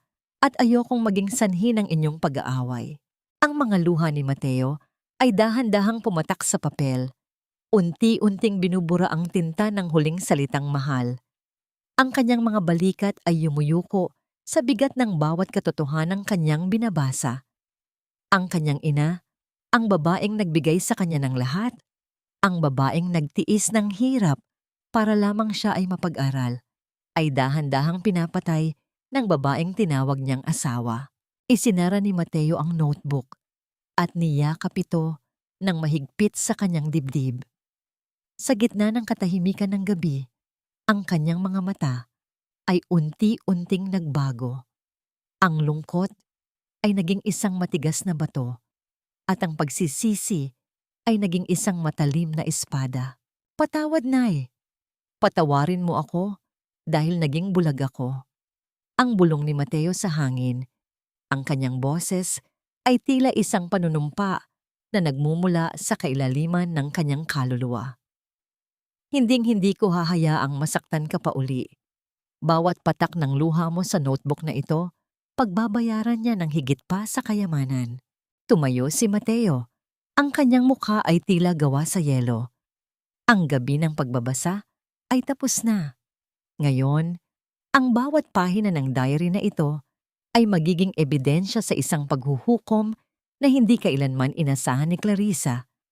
Ang pag-ibig ni Mateo para sa kanyang ina na matagal na nabaon sa ilalim ng ambisyon, ay muling nag-alab bilang isang apoy na lalamon sa lahat ng kataksilan sa loob ng mansyong iyon. Ang boses ni Clarissa na nagmumula sa kabilang panig ng pinto ng master bedroom ay tila isang kumpas ng kamatayan na nagpapatindig sa balahibo ni Mateo. Nakatayo ang bilyonaryo sa dilim ng pasilyo. Ang kanyang hininga ay pinipigil habang ang kanyang tainga ay nakadikit sa malamig na kahoy ng pinto. Sa loob, naririnig niya ang marahas na tunog ng mga papel na nilalagdaan at ang malamig na boses ng kanyang asawa na kausap ang isang hindi kilalang lalaki. Siguraduhin mong hindi na siya makakalabas doon, Dr. Arrieta. Ayoko ng anumang aberya. Ang sabi ni Clarissa, ang kanyang boses ay walang bakas ng pag-aalinlangan. Sasabihin ko sa asawa ko na lumala ang kanyang kondisyon habang wala siya, na naging bayolente siya at sinubukan akong saktan. I have the papers ready and I will provide the evidence myself. Madam, alam niyo namang labag ito sa etika kung wala talagang sakit ang matanda. Pero dahil sa laki ng ibinayad ninyo, gagawan natin ng paraan. Ang sagot ng lalaki. Ang kanyang boses ay tila isang madulas na ahas. Bukas ng gabi, kukunin na namin siya. Isang mabilis na turok lang ng pampatulog at magigising na siya sa loob ng ating pasilidad. Doon, sisiguraduhin naming wala siyang makakausap. Kahit ang anak niya, ang mga kamao ni Mateo, ay tila sasabog na sa higpit ng pagkakasara. Ang bawat salita ng kataksilan ay tila isang balisong na muling bumaon sa kanyang puso. Ang babaeng pinakasalan niya, ang babaeng ipinangako niyang mamahalin, ay kasalukuyang nagbebenta sa kaligtasan ng kanyang ina para lamang sa pera at kapangyarihan. Kinabukasan, habang pinapanood ni Mateo ang screen ng kanyang lihim na kamera mula sa kanyang pinagtataguan, nakita niya ang simula ng mapanlinlang na palabas ni Clarissa. Pumasok si Clarissa sa silid ni Nanay Rosa na may dalang isang plorera ng bulaklak. Ngunit sa halip na ilapag ito ng maayos, marahas itong ibinagsak ni Clarissa sa sahig. Ang tunog ng nababasag na kristal ay umalingaw sa buong bahay, tila isang hudyat ng digmaan. Nanay, huwag niyo po akong saktan. Pakiusap, bitawan niyo ang baso. Ang sigaw ni Clarissa. Ang kanyang boses ay punong-puno ng pekeng takot na tila ba siya ang biktima. Kinalmot ni Clarissa ang sarili niyang braso gamit ang kanyang matitulis na kuko hanggang sa lumabas ang dugo. Pagkatapos ay itinulak niya si Nanay Rosa sa sulok, habang ang matanda ay nakatingin lamang sa kanya nang may matinding takot at kalituhan. Ang panginginig ng katawan ni Nanay Rosa ay sapat na upang madurog ang puso ng sinumang nakakakita. Ngunit para kay Clarissa, ito ay isa lamang hakbang patungo sa kanyang tagumpay. Tingnan mo ang ginawa mo sa akin, matanda. Sasabihin ko kay Mateo na tinangka mo akong patayin. Ang bulong ni Clarissa, ang kanyang mukha ay tila isang demonyong nagtatagumpay sa gitna ng kanyang kasinungalingan. Sa kabilang dako, ang mga mata ni Mateo ay nanlilisik sa puot. Halos madurog niya ang tablet na hawak niya habang pinapanood ang bawat segundo ng paghihirap ng kanyang ina. Gusto niyang tumakbo, gusto niyang wasakin ang pinto at iligtas si Nanay Rosa. Ngunit pinilit niya ang kanyang sarili na manatiling kalmado. Alam niyang kung lalabas siya ngayon, maaaring makahanap ng paraan si Clarissa para makatakas. Kailangan niyang hintayin ang tamang sandali. Ang sandali kung saan ang lahat ng ebidensya ay kumpleto na at wala nang kawala ang ahas na ito. Dumating ang gabi at ang tunog ng isang sasakyang tumigil sa harap ng mansyon ay nagpabilis sa tibok ng puso ni Mateo. Mula sa kanyang pinagtataguan, sa itaas ng hagdan, nakita niya ang pagpasok ng dalawang lalaking nakasuot ng puting uniforme. Bit-bit ang isang stretcher at mga kagamitang pang-medikal. Kasama nila si Dr. Arrieta, na may dalang hiringgilya na puno ng malinaw na likido, ang likidong kikitil sa huling kalayaan ni Nanay Rosa. Nasa itaas siya, Doktor. Bilisan niyo na bago pa magbago ang isip ko. Ang utos ni Clarissa habang nakatingin sa hagdan nang may ngiti ng tagumpay. Ang bawat hakbang ng mga lalaki sa hagdan ay tila tunog ng isang hatol na papalapit. Naririnig na ni Mateo ang mahinang iyak ng kanyang ina mula sa silid nito. Isang iyak ng pagsusumamo na tila tinatawag ang kanyang pangalan. Ang dugo sa katawan ni Mateo ay tila kumukulo at ang kanyang buong pagkatao ay nakahanda na para sa huling pagtutuos. Diyan lang kayo. Huwag kayong gagalaw. Ang boses ni Mateo ay biglang umalingaw-ngaw sa buong mansyon, malamig at puno ng awtoridad na tila galing sa ilalim ng lupa. Napatigil ang lahat. Ang mukha ni Clarissa ay biglang namutla. Ang kanyang mga mata ay nanlaki sa matinding gulat nang makita ang kanyang asawa na dahan-dahang lumalabas mula sa kadiliman. Ang oras ng paniningil ay dumating na at ang bawat kasalanan ni Clarissa ay nakahanda na para sa isang marahas na pagtatapos. Ang boses ni Mateo ay tila isang hatol na nagmula sa kailaliman ng lupa, malamig at walang bahid ng pag-aalinlangan. Nakatayo siya sa tuktok ng hagdan, ang kanyang figura ay nababalot ng anino. Ngunit ang kanyang mga mata ay nagniningning sa isang puot na hindi kailanman nakita ni Clarissa. Ang bawat hakbang niya pababa sa hagdan ay tila tunog ng isang paparating na bagyo, mabigat at nakakahulog ng puso. Mateo! Love! Ang bulalas ni Clarissa, ang kanyang boses ay biglang nagbago, mula sa pagiging malupit patungo sa isang nanginginig na tono ng pagkagulat. Mabilis niyang tinakpan ang kanyang braso na may mga kalmot, pilit na ibinabalik ang kanyang maskara bilang isang biktima. You're home! Salamat sa Diyos at dumating ka! Look at what your mother did to me. She's out of her mind, Mateo. Sinubukan niya akong saksakin ng florera. Tumingin si Mateo kay Dr. Arrieta at sa dalawang lalaking nakaputi. Ang kanyang titig ay sapat na upang mapayuko ang mga ito sa takot. Umalis kayo. Ngayon din. Ang tanging sabi ni Mateo. Ang kanyang boses ay hindi man lang tumaas, ngunit puno ng awtoridad na hindi matatanggihan.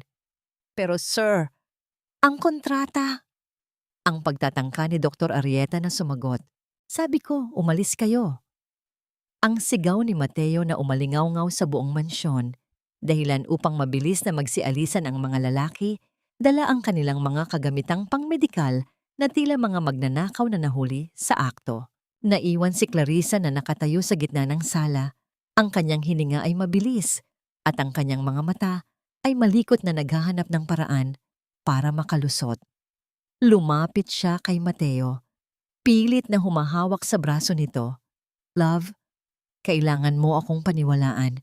Masyado na siyang delikado. Look at these scratches. I was so scared while you were away. Ginawa ko lang ito para sa kaligtasan nating lahat. Tumingin si Mateo sa kanyang asawa. Isang bahagi ng kanyang puso ang gustong sumigaw at ilantad ang lahat ng napanood niya sa kamera. Ngunit naalala niya ang kanyang plano. Ang paghihiganti ay mas matamis kung ito ay isisilbi ng dahan-dahan at sa harap ng maraming saksi. Pinilit niyang paglamigin ang kanyang mukha. Pilit na ibinabalik ang imahe ng isang asawang nalilito, ngunit naniniwala. Is that true, Clarissa? Ang mahina niyang tanong habang dahan-dahang hinahaplos ang pisngi ng asawa. I'm sorry. I'm just tired from the flight. Give me a moment to talk to nanay. Magpahinga ka na muna. Mabilis na tumango si Clarissa. Ang kanyang puso ay nagdiriwang sa pag-aakalang muli niyang nalinlang ang asawa. Yes, love. Go ahead. But be careful. She's not the mother you used to know. Pumasok si Mateo sa silid ni Nanay Rosa.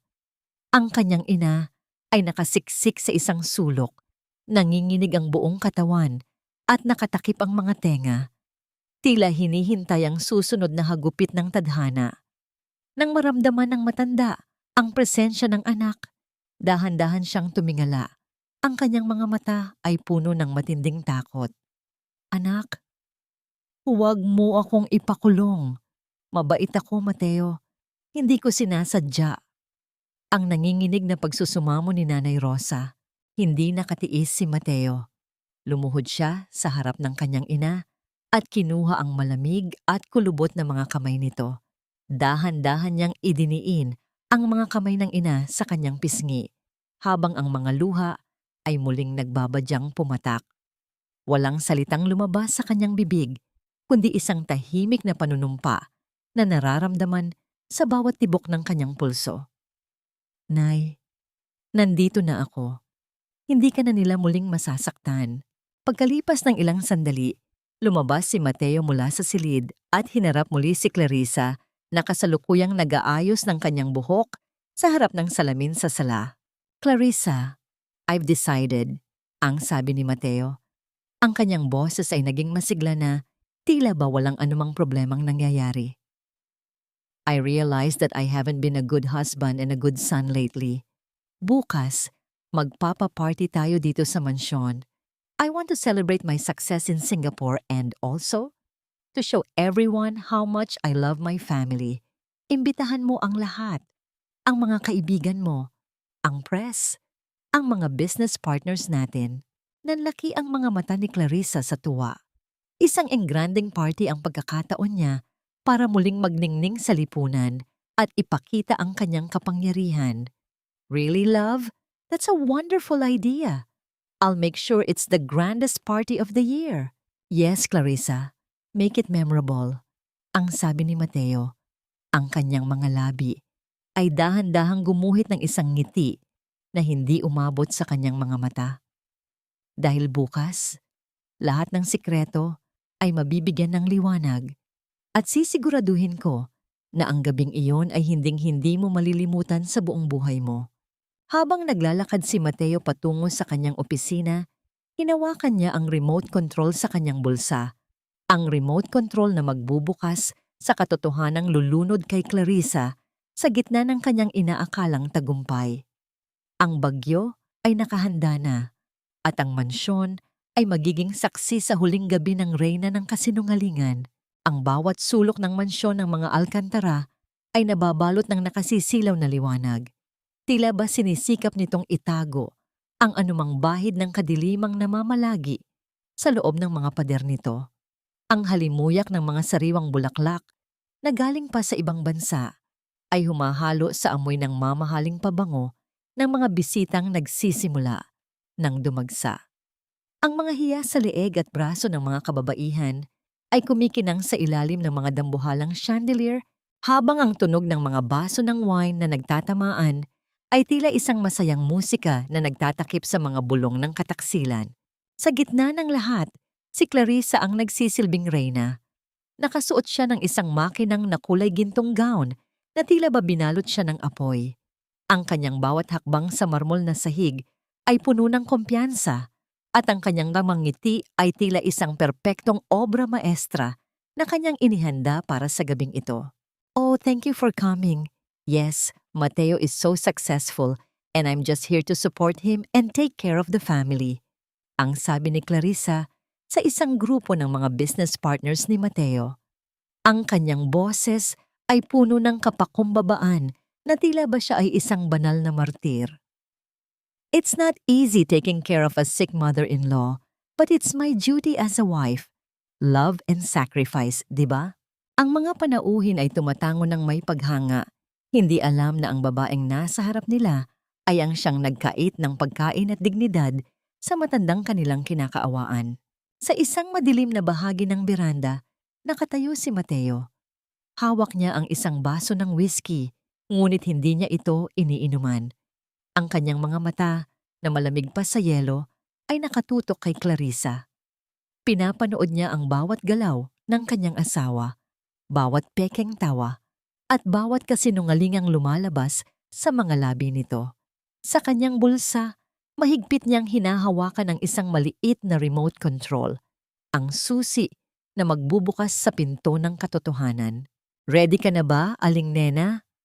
Ang mahinang tanong ni Mateo sa kanyang tabi.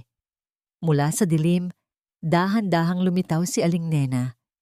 Nakasuot siya ng isang maayos na barot saya. Malayo sa hitsura niya bilang tindera ng tinapay. Nanginginig ang kanyang mga kamay Ngunit ang kanyang mga mata ay puno ng determinasyon. Handa na ako, Sir Mateo, para kay Nanay Rosa. Gagawin ko ito. Tumango si Mateo at dahan-dahang naglakad patungo sa gitna ng sala kung saan nakatayo ang isang malaking LED screen na karaniwang ginagamit para sa mga business presentations. Nang makita siya ni Clarissa, mabilis na lumapit ang babae at yumakap sa kanyang braso, ipinapakita sa lahat ang kanilang perpektong pagsasama. Ladies and gentlemen, can I have your attention please? Ang malakas na anunsyo ni Mateo. Ang buong silid ay biglang tumahimik. Ang mga bisita ay huminto sa kanilang pag-uusap at humarap sa bilyonaryo. Tonight is not just about my success in Singapore. Tonight is a celebration of truth, of family, and of the things that we often overlook behind the closed doors of our homes. Lumingon si Mateo kay Clarissa at binigyan ito ng isang ngiti. Isang ngangiti na tila isang huling paalam. Clarissa, my love, I have prepared a special video for you. It's a compilation of everything that happened while I was away. A tribute to the care and love you showed to my mother. Halos tumalon ang puso ni Clarissa sa katuwaan. Inakala niyang ito na ang rurok ng kanyang tagumpay, ang pagkakataong kilalanin siya ng lahat bilang pinakamabuting asawa sa buong mundo. Oh, Mateo, you shouldn't have. You're making me emotional. Ang pabebe niyang sabi, habang kunwari ay pinupunasan ang isang hindi umiiral na luha. Dahan-dahang itinaas ni Mateo ang remote control. Ang bawat mata sa loob ng mansyon ay nakatitig sa malaking screen. Ang hangin sa loob ng silid ay tila naging mabigat. Puno ng tensyong hindi maipaliwanag. Isang tahimik na panalangin ang binigkas ni Mateo sa kanyang isipan para sa kanyang ina na kasalukuyang nakatago sa itaas, naghihintay ng hustisya. Ladies and gentlemen, behold the true face of the Alcantara household. Ang huling sabi ni Mateo bago niya pinindot ang button. Ang screen ay dahan-dahang nagkaroon ng liwanag at ang unang imaheng lumabas ay hindi ang nakasanayang mga larawan ng bakasyon o kasiyahan.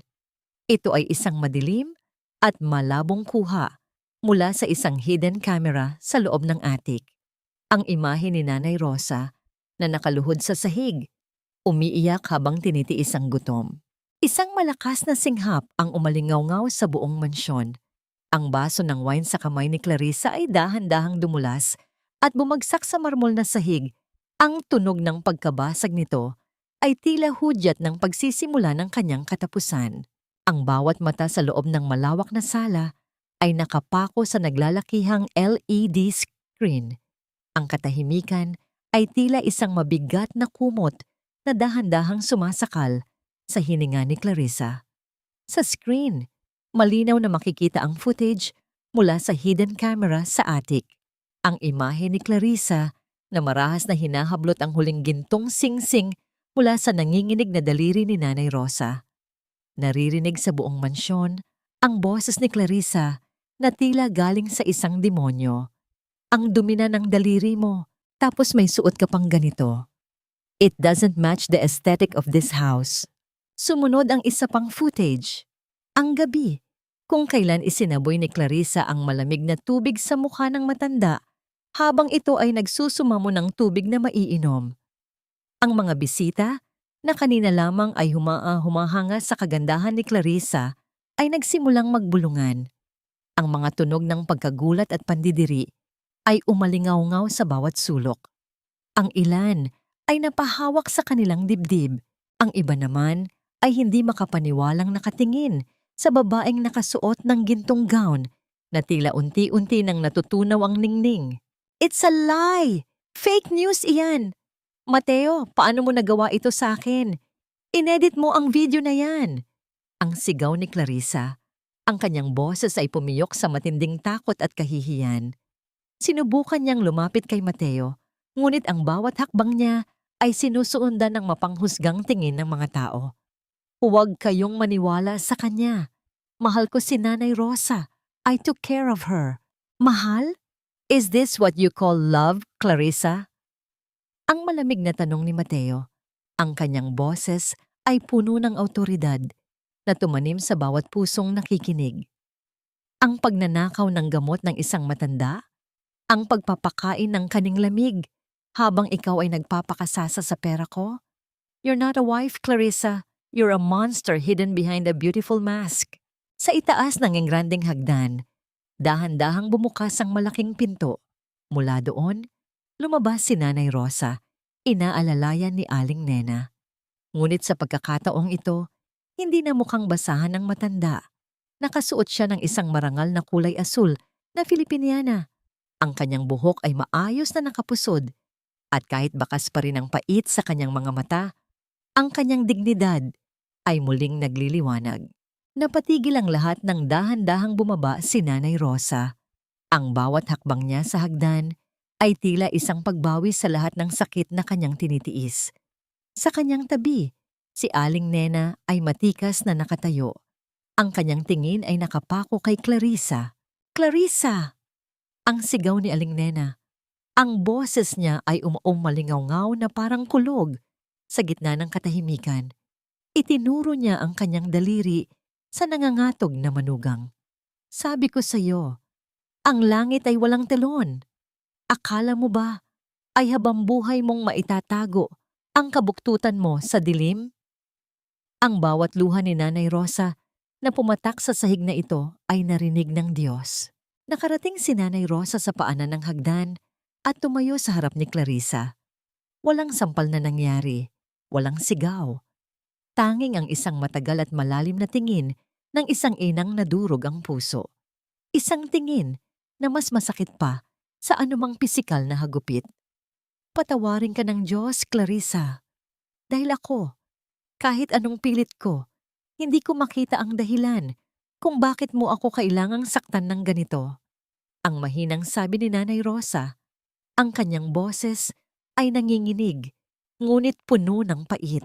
Humarap si Mateo sa mga pulis na kanina pa nakatayo sa may pintuan. Officers, take her.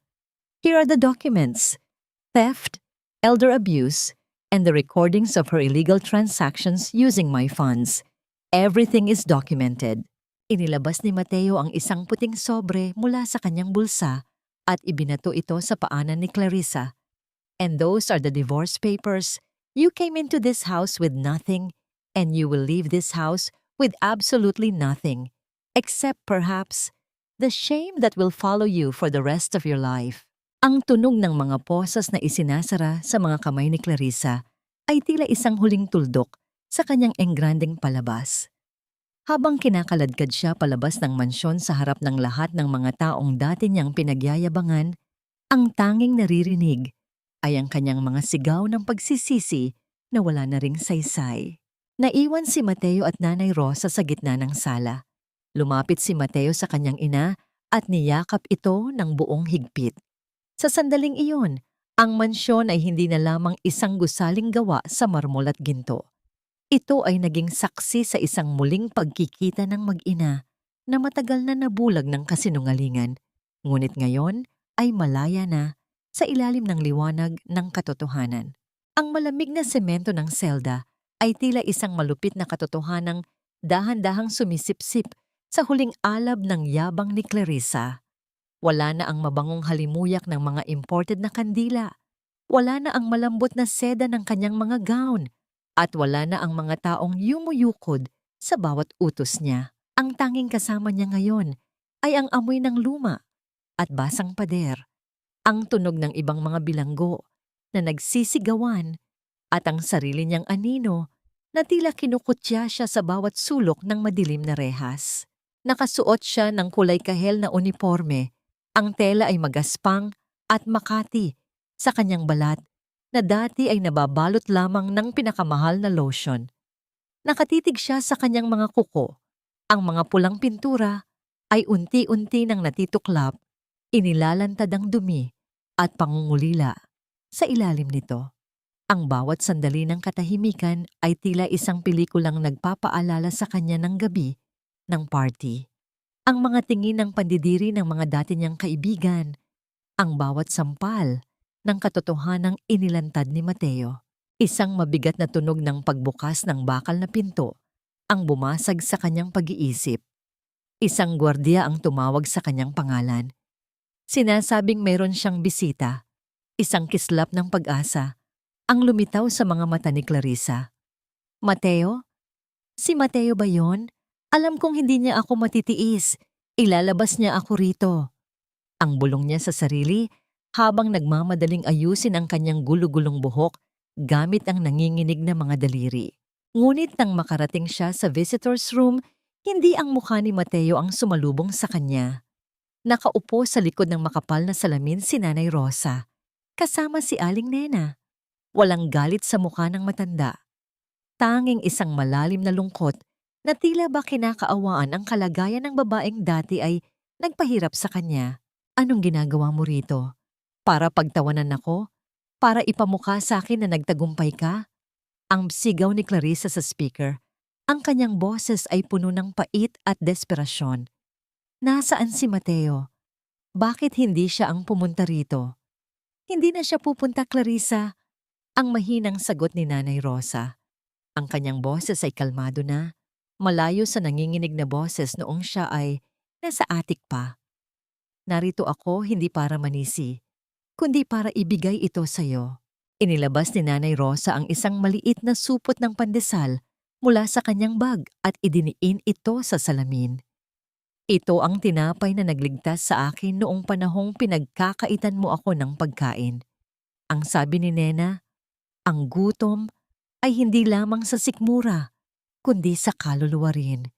Dinalhan kita ng pagkain dahil alam ko ang pakiramdam ng magutom, Clarissa, at ayokong maranasan mo ang naranasan ko kahit gaano mo pa ako sinaktan.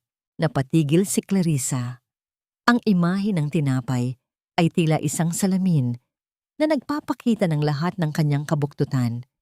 Sa harap ng kabutihan ng inang kanyang minaliit, mas lalong naging matingkad ang kanyang sariling kadiliman. Hindi siya makapagsalita. Ang bawat salita ng pagpapatawad ni Nanay Rosa ay tila isang turok sa kanyang budhi na matagal nang natutulog. Ang lahat ng alahas mo, ang mga bag mo, at ang perang ninakaw mo ay naibalik na kay Mateo. Ang dagdag ni Aling Nena, ang kanyang tingin ay matalim ngunit may halong aral. Bumalik ka kung saan ka nagsimula, Clarissa. Sa wala. Ang kaibahan ng, ngayon ay dala mo ang bigat ng lahat ng ginawa mo. Tumayo ang dalawang matanda at dahan-dahang lumakad palayo. Pinanood ni Clarissa ang likod ni Nanay Rosa, ang inang dati niyang itinulak sa ulan, ang inang tinawag niyang basura. Ngayon, ang basurang iyon ay malaya at marangal. Habang siya, ang nagmagaling na reyna, ay nabulok sa loob ng isang luma at maduming selda. Sa pag-alis nila, muling bumalik ang katahimikan. Kinuha ni Clarissa ang supot ng pandesal na iniwan ng gwardiya sa lamesa. Kumuha siya ng isang piraso at dahan-dahang kinagat ito. Ang lasa ng tinapay ay matamis, ngunit habang nang inunguyan niya ito, ang kanyang mga luha ay nagsimulang pumatak ng walang hinto. Hindi ito luha ng galit, kundi luha ng isang pusong ngayon lang naintindihan ang tunay na kahulugan ng pagkatalo. Ang karma ni Clarissa ay hindi lamang ang pagkakulong. Ito ay ang katotohanang habang buhay niyang dadalhin, ang alaala ng isang inang nagawang magmahal sa kabila ng lahat ng sakit. At sa dilim ng kanyang selda, ang tanging naririnig na lamang ay ang mahinang hikbi ng isang babaeng may lahat ng kayamanan noon. Ngunit ngayon, ay na-realize na wala pala siyang kahit ano sa dulo.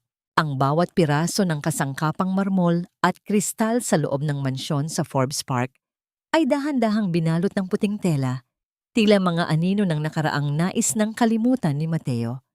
Ipinasya niyang ibenta ang bahay na yon.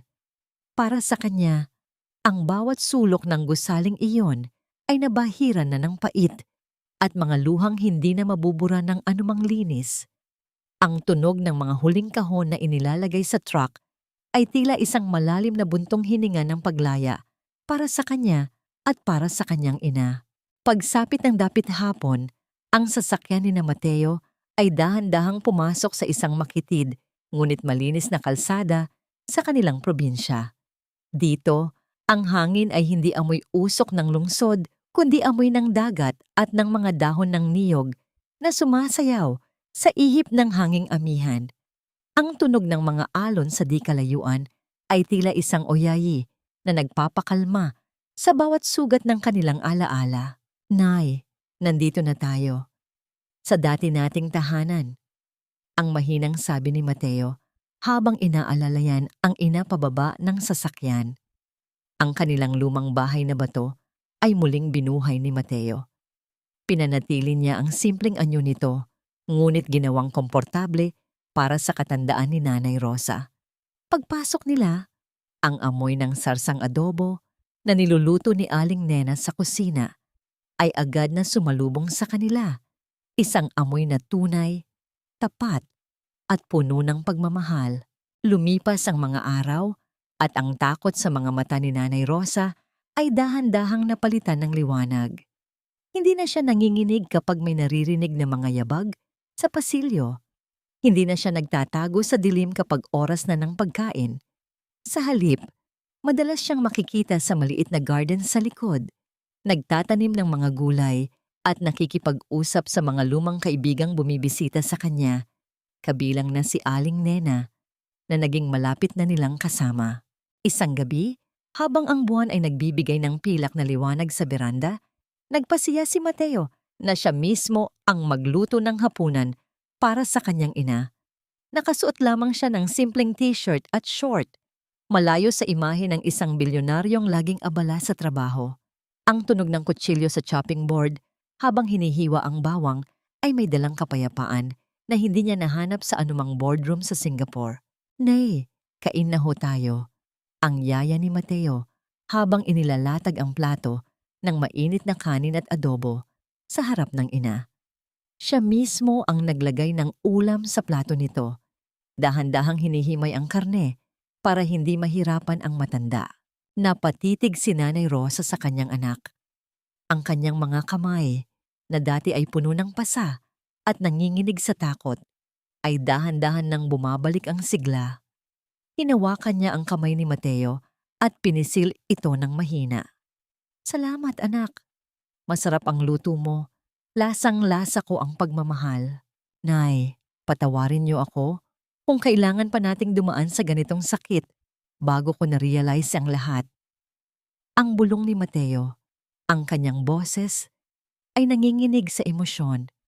Ang tagal kong hinabol ang pera. Akala ko iyon ang magbibigay sa inyo ng saya. Pero ang totoo, ang kailangan nyo lang ay ako. Huwag mo nang isipin yon, Mateo. Ang mahalaga ay nandito ka na. Ang sugat ay naghihilom. At ang mahalaga ay ang ngayon. Ang sagot ni Nanay Rosa nang may matamis na ngiti. Sa gitna ng kanilang pagkukwentuhan, isang liham mula sa kanilang abogado sa Maynila ang dumating. Ito ay ulat tungkol sa kaso ni Clarissa. Ang hatol ay pinalna. Maraming taon itong mananatili sa loob ng bilangguan dahil sa bigat ng kanyang mga krimen. Walang piyansa, walang takas. Nang mabasa ito ni Mateo, dahan-dahan niyang itinupi ang papel at inilagay sa bulsa. Hindi na siya nakaramdam ng galit. Ang katarungan ay nakamit na at ang puot ay wala ng puwang sa kanilang bagong simula. Ang gabi sa probinsya ay tahimik, ngunit para kay Mateo at Nanay Rosa, ito ang pinakamasayang musika na kanilang narinig. Sa ilalim ng mga bituin, ang bilyonaryong anak at ang inang mapagmahal ay muling nahanap ang kanilang tunay na kayamanan. Hindi sa ginto, kundi sa bawat sandaling magkasama sila, malaya sa takot at puno ng pag-asa sa bawat bukas na darating.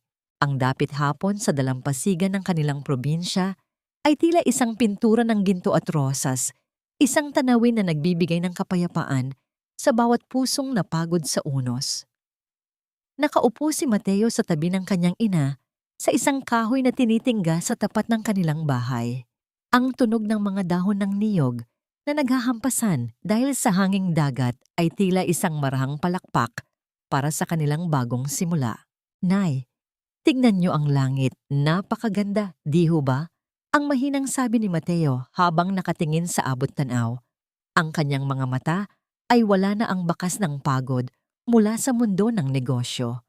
Ang tanging naroon ay ang kislap ng isang anak na sa wakas ay nahanap na ang kanyang tahanan. Dahan-dahang kinuha ni Nanay Rosa ang kamay ng kanyang anak. Mula sa loob ng kanyang bulsa, inilabas niya ang isang maliit na bagay na nakabalot sa isang piraso ng malinis na tela. Nang buksan niya ito, kuminang ang isang pamilyar na hiyas, ang gintong singsing na ibinenta ni Mateo noong nakaraang buwan upang mabawi mula sa pawn shop kung saan ito dinala ni Clarissa. Anak, itago mo ito, ang sabi ni Nanay Rosa. Ang kanyang boses ay puno ng katatagan at pagmamahal. Ito ang simbolo ng tatay mo at ngayon, ito rin ang simbolo ng iyong pagbabalik. Hindi mo kailangang maging bilyonaryo para maging dakila sa mga mata ko, Mateo. Ang pagiging mabuting anak ay sapat na kayamanan para sa akin. Isang tahimik na luha ang gumulong sa pisngi ni Mateo. Sa harap ng kanyang ina, hinalikan niya ang mga kamay nito. Ang mga kamay na nagtrabaho, nagtiis, at nagpatawad sa kabila ng lahat. Tumayo siya at dahan-dahang lumuhod sa paanan ni Nanay Rosa. Isang kilos na nagpapakita ng kanyang buong pagpapakumbaba at respeto. Nay, ipinapangako ko, hinding-hindi ko nahahayaang mawala ang liwanag sa inyong mga mata. Ang panunumpa ni Mateo. Ang tagumpay ko ay wala ng saysay kung hindi kayo ang kasama ko sa bawat hakbang. Salamat sa muling pagtanggap sa akin, Nay. Dahan-dahang hinaplos ni Nanay Rosa ang buhok ng kanyang anak. Isang haplos na tila nagbubura sa bawat pait ng nakaraan. Ang pag-ibig ng isang ina, Mateo, ay walang hangganan. Walang kasalanang hindi kayang hilumin ng yakap at walang layong hindi kayang abutin ng panalangin. Sa di kalayuan, narinig nila ang tawag ni Aling Nena mula sa loob ng bahay, nagyayaya para sa isang simpleng hapunan ng sinigang na isda, ang paboritong pagkain ni Mateo noong siya ay bata pa.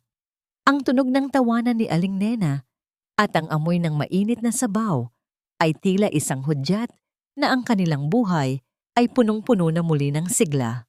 Tumayo ang mag-ina, magkahawak kamay, na naglakad patungo sa loob ng kanilang tahanan. Ang bawat hakbang nila sa buhanginan ay nag-iiwan ng bakas na dahan-dahang binubura ng alon. Tila ba sinasabi na ang mga sugat ng kahapon ay tuluyan na ring nilamon ng dagat ng limot. Ang huling sinag ng araw ay dahan-dahang naglaho, ngunit sa loob ng tahanan ni Mateo at Nanay Rosa, ang liwanag ng pag-asa ay mananatiling nag-aalab. Ang bilyonaryong anak ay nahanap na ang kanyang pinakamalaking investment, ang walang kapalit na pag-ibig ng kanyang ina. At sa bawat panalangin binibigkas ni Nanay Rosa bago matulog, ang pasasalamat ay laging nakatuon sa isang katotohanan na sa dulo ng lahat ng drama at sakit, ang pamilya ang laging magsisilbing kanlungan sa gitna ng anumang bagyo. Ang kwento ng kanilang paglalakbay ay natapos hindi sa dami ng pera sa bangko, kundi sa dami ng nangiti sa labi ng isang inang muling naramdaman ang pagiging mahalaga. At sa tahimik na gabi ng probinsya, ang pag-ibig ang siyang tanging tunog na nanatiling umaalingaw-ngaw. Lumipas ang 3 taon na tila isang dahan-dahang pag-agos ng malinis na sapa sa gitna ng kabundukan. Ang ingay ng Maynila at ang pait ng nakaraan ay naging malabo ng alaala na lamang na dahan-dahang tinatangay ng hanging dagat, palayo, sa baybayin ng kanilang maliit na bayan. Sa bawat pagsikat ng araw, ang bawat sinag nito ay nagdadala ng bagong pag-asa sa loob ng tahanan ni Mateo at Nanay Rosa. Sa tapat ng kanilang bahay na bato, nakatayo ang isang maliit ngunit maayos na gusali, ang Rosa at Mateo Foundation for the Elderly. Ito ang naging bagong misyon ni Mateo. Hindi na siya ang bilyonaryong hinahabol ang bawat dolyar sa Singapore. Siya na ngayon ang taong naglalaan ng kanyang kayamanan upang siguraduhin na wala ng matandang magugutom o malulungkot sa kanilang komunidad. Ang bawat lolo at lola na dumarating doon ay nakakatanggap ng libreng gamot, pagkain, at higit sa lahat, ang respeto na ipinagkait kay Nanay Rosa noon. Sa loob ng hardin ng foundation, makikita si Nanay Rosa na nagtuturo sa mga bata kung paano magtanim ng mga gulay. Ang kanyang mukha ay punong-puno na ng sigla. Ang bawat kunot sa kanyang balat ay hindi na marka ng pighati, kundi ng karunungan at katuwaan. Ang kanyang mga mata ay nagniningning tuwing nakikita niya si Mateo na lumalabas mula sa opisina upang abutan siya ng mainit na tsaa. Anak, tignan mo ang mga batang ito. Marunong na silang mag-alaga ng mga tanim. Ang masayang sabi ni Nanay Rosa habang nakaturo sa mga batang nagbubungkal ng lupa. Katulad niyo, Nay, pinatubo niyo ang pag-ibig sa puso ko kahit noong akala ko ay wala na itong pag-asang magbunga muli. Ang sagot ni Mateo nang may matamis ng ngiti. Tungkol naman kay Clarissa, ang balita mula sa loob ng bilangguan ay hindi nagbago. Nanatili siyang nag-iisa, unti-unting nilalamon ng pagsisisi sa bawat gabing malamig sa loob ng kanyang selda. Ngunit sa panig ni na Mateo, ang galit ay tuluyan na ring naglaho. Napatawad na ni Mateo ang kanyang sarili sa pagiging bulag. At si Nanay Rosa, bilang isang inang puno ng pag-ibig, ay ipinagdarasal pa rin ang kaligtasan ng kaluluwa ng kanyang dating manugang. Ang hustisya ay nakamit na at ang kapayapaan ay ang tanging nananatili. Nahanap na nila ang tunay na kahulugan ng utang na loob. Hindi ito isang utang na kailangang bayaran ng pera, kundi isang ugnayan ng puso na kailangang alagaan ng presensya at malasakit. Ang bawat sandaling magkasama silang nanonood ng dapit hapon ay mas mahalaga pa sa anumang merger o property sa Forbes Park. Sa huling bahagi ng kanilang kwento, napatunayan na ang kayamanan ay hindi nasusukat sa dami ng zero sa iyong bank account. Ang tunay na bilyonaryo ay ang taong may sapat na oras para sa kanyang mga magulang, ang taong marunong lumingon sa kanyang pinanggalingan, at ang taong handang magpakumbaba sa harap ng taong nagbigay sa kanya ng buhay. Ang amoy ng sarsang adobo ay muling humahalimuyak sa hangin, kasabay ng tunog ng mga kampana ng simbahan sa malayo na nagpapahayag ng pagdating ng gabi. Isang gabing tahimik, payapa at puno ng pag-ibig.